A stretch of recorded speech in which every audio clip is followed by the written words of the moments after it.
Historia de la filosofía, por Giovanni Fornero, volumen 4, 155, parte octava. La filosofía contemporánea, tomo 2, capítulo 7, Marxismo, hermenéutica y epistemología, de Moltmann a Pannenberg. 1019, Baltasar, la primacía de la iniciativa divina y la contrarrevolución copernicana de la teología. Por cuanto se ha dicho hasta ahora, es evidente que Baltasar intenta salvaguardar a toda costa la primacía de la iniciativa divina sobre la humana e intenta oponerse con lo que podríamos definir como una especie de contrarrevolución copernicana de la teología, el antropologismo filosófico y teológico imperante. En efecto, según Baltasar, no es el objeto, la revelación, lo que adecua a las modalidades de recepción del sujeto, el hombre, sino viceversa. La primera cosa, objetivamente vista, escribe nuestro autor en antítesis a cualquier, es el dejar ser, aquello que se muestra. La primera cosa no es el dominio del objeto a ver mediante categorías del sujeto, sino que es actitud de servicio hacia el objeto. Esta actitud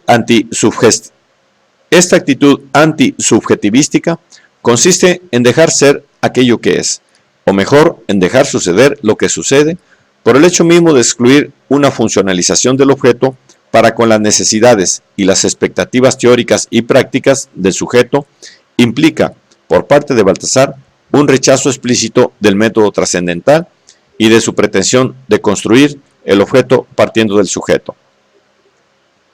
Con la radical concepción del objeto construible por el sujeto conocedor, se pierde, en efecto, el fenómeno del mostrarse objetivo, del revelarse del objeto a partir de su propia profundidad. Y todo encalla en un vulgar funcionalismo. El fracaso del método trascendental resulta particularmente claro en la experiencia del amor y de la belleza, donde el sujeto se encuentra frente a una alteridad indeducible vivida como don y gracia.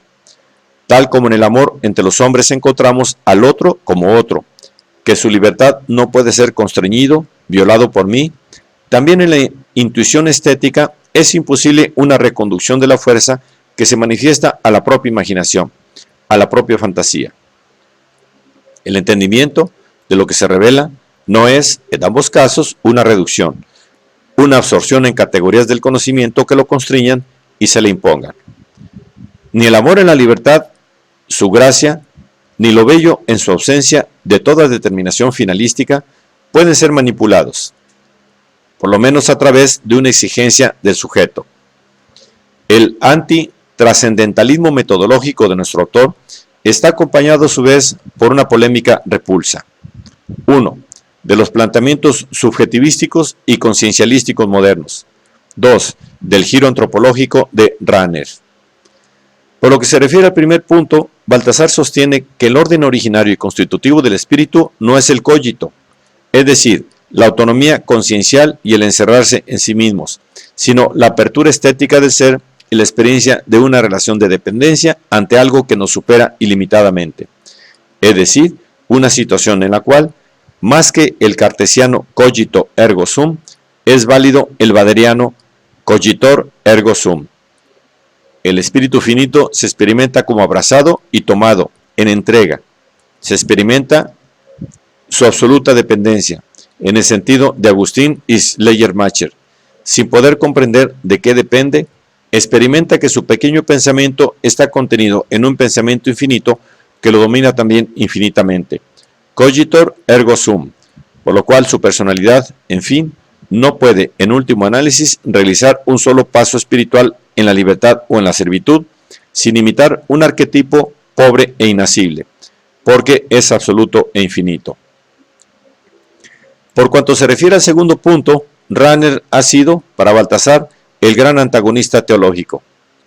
En efecto, a partir de algunos resentimientos personales que han contribuido a enfriar la amistad entre los dos, von Baltasar estaba amargado por haber sido excluido totalmente del Vaticano II y en 1963 en Múnich fue rival de Rahner para la sucesión de Romano Guardini.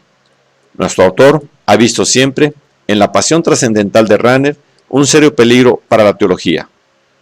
Y en realidad, aún antes que por los contenidos, los dos máximos teólogos católicos contemporáneos se diferencian entre sí por el método. En una entrevista de los años 60, después de haber recordado la común colaboración de 1939 en la preparación de una dogmática, que después se convirtió en la Mysterium Salutis, Baltasar declara: nuestras perspectivas realmente eran siempre distintas. Hay un libro de Simmel, Kant and Goethe. Rahner escogía Kant, o si se quiere, de Fichte, el punto de partida trascendental, y yo, como germanista, escogía Goethe.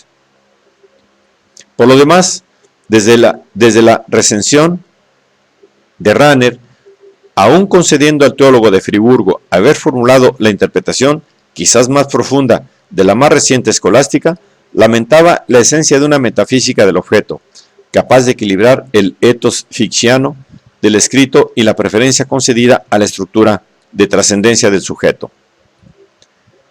La contestación de la perspectiva crítico-trascendental de Rahner, sin embargo, no comporta, por parte de Baltasar, una negación de la importancia antropológica de las afirmaciones inequívocas que la especificidad cristiana o es antropológicamente significativa o no es nada. Aquello que Baltasar rechaza de Rahner es más bien, inciso A, la asunción del hombre a punto de partida de la teología. Inciso B, la caída en una especie de filosofismo secreto y a veces también abierto, donde la medida interna de la trascendencia del espíritu, incluso cuando es comprendido como vacío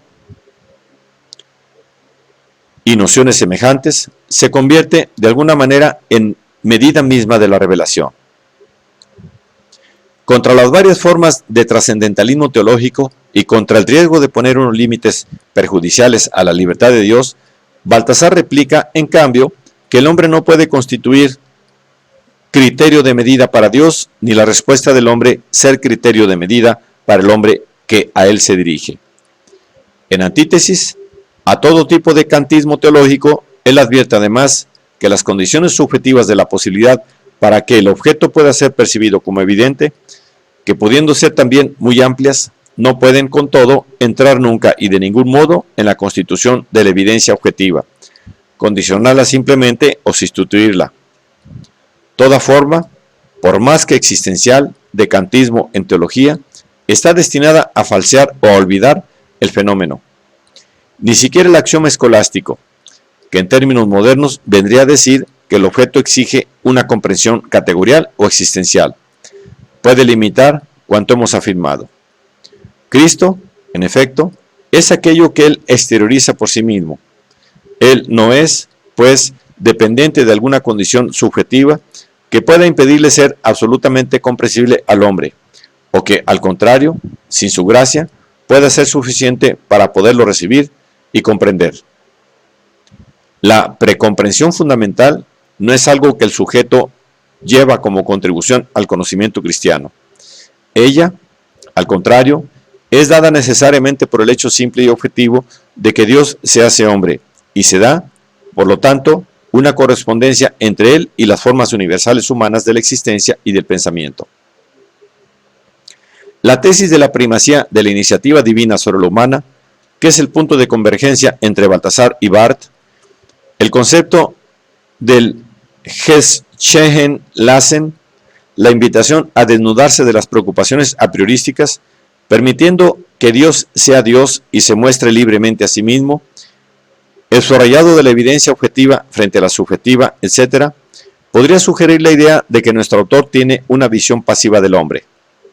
En realidad, a la iniciativa divina, nuestro autor le añade la respuesta adorante pero activa del individuo, el cual, tocado e implicado por la propuesta de amor de Dios, es hecho libremente copartícipe de la difusión de su gloria en el mundo. La correspondencia del hombre en la autocomunicación divina se efectúa en la doble forma de la visión y del rapto.